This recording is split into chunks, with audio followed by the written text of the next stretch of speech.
Selamat datang, pernah ndak sih lihat partitur musik terus mikir, ini apaan ya? Kayak kode rahasia. Nah, hari ini kita akan bongkar kode itu bareng-bareng. Anda bakal lihat kalau bahasa musik itu sebenarnya sederhana banget, apalagi kalau kita paham gambar dan simbolnya. Ayo ngaku deh, pertama kali lihat yang kayak gini rasanya emang kayak lagi natap kode rahasia yang rumit banget kan? Cukup bikin pusing. Tapi gimana kalau saya bilang ini nggak sesulit yang kelihatan? Oke, kita mulai dari yang simpel dulu ya. Saya janji, dasar-dasarnya itu jauh lebih gampang dari yang Anda bayangin. Coba deh, 5 menit dari sekarang, Anda bakal benar-benar ngerti logika di baliknya. Oke, langsung aja kita mulai. Tapi kita nggak akan mulai dari partiturnya dulu. Kita mulai dari sesuatu yang lebih kita kenal. Keyboard piano itu sendiri. Anggap aja ini peta kita.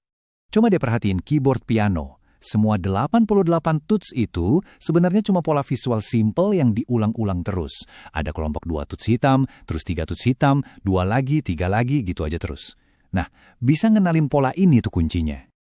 Misi pertama kita, cari not Do. Caranya gampang banget. Cari aja kelompok 2 tuts hitam, dimanapun itu. Udah ketemu? Nah, tuts putih yang ada persis di sebelah kirinya, itu Do. Gampang kan? Ini bakal jadi patokan dan titik awal kita. Oke, sekarang kita pindah ke lembaran musiknya dan lihat gimana semuanya nyambung. Nah, ini yang namanya paranada, tempat di mana bahasa musik itu ditulis.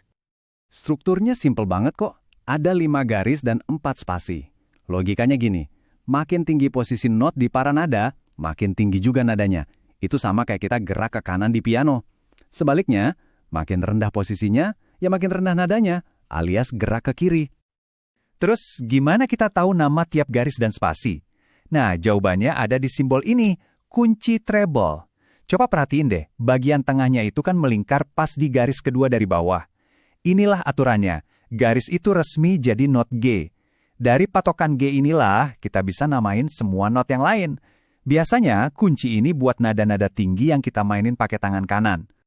Nah, buat nada-nada rendah, kita punya kunci bass. Aturannya sama, tapi patokannya beda. Lihat 2 titik itu? Nah, titik itu mengapit garis kedua dari atas, dan itu artinya garis itu adalah not F. Gampang kan?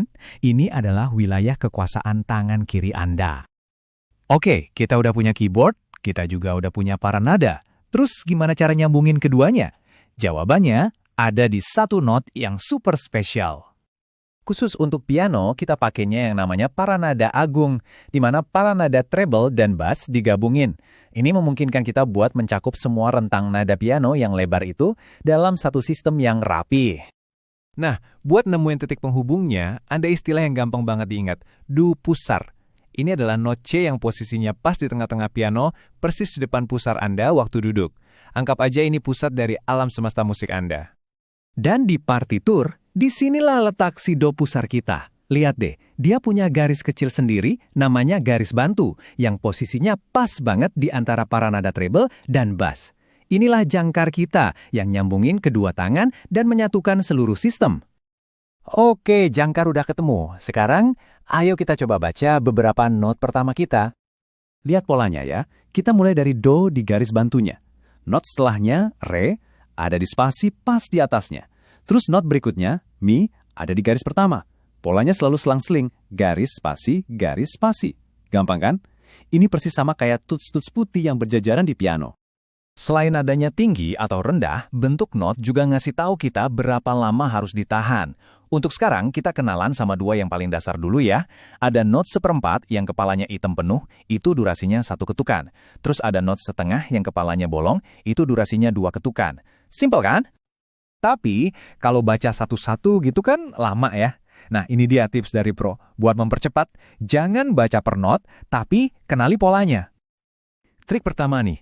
Coba deh jangan baca satu-satu, tapi latih mata Anda untuk melihat not-not yang ada di garis sebagai satu kesatuan. Do, mi, sol, anggap aja mereka ini geng garis. Jadi begitu Anda lihat ada tumpukan not di garis-garis, otak Anda nggak perlu ngitung lagi, tapi langsung klik, oh ini akor do, mi, sol. Sama juga nih buat geng spasi, re, fa, la. Biasain lihat mereka sebagai satu pola. Dengan ngenalin 2 kelompok ini, geng garis dan geng spasi, Anda mengubah cara baca musik dari yang tadinya ngitung satu-satu, jadi pengenalan visual yang cepat banget. Nah, ini dia cara para profesional bacanya. Jadi gimana? Kita udah jalan dari yang tadinya lihat partitur kayak kode rahasia yang bikin pusing, sampai sekarang jadi ngelihat ini sebagai peta yang logis dan gampang diikuti.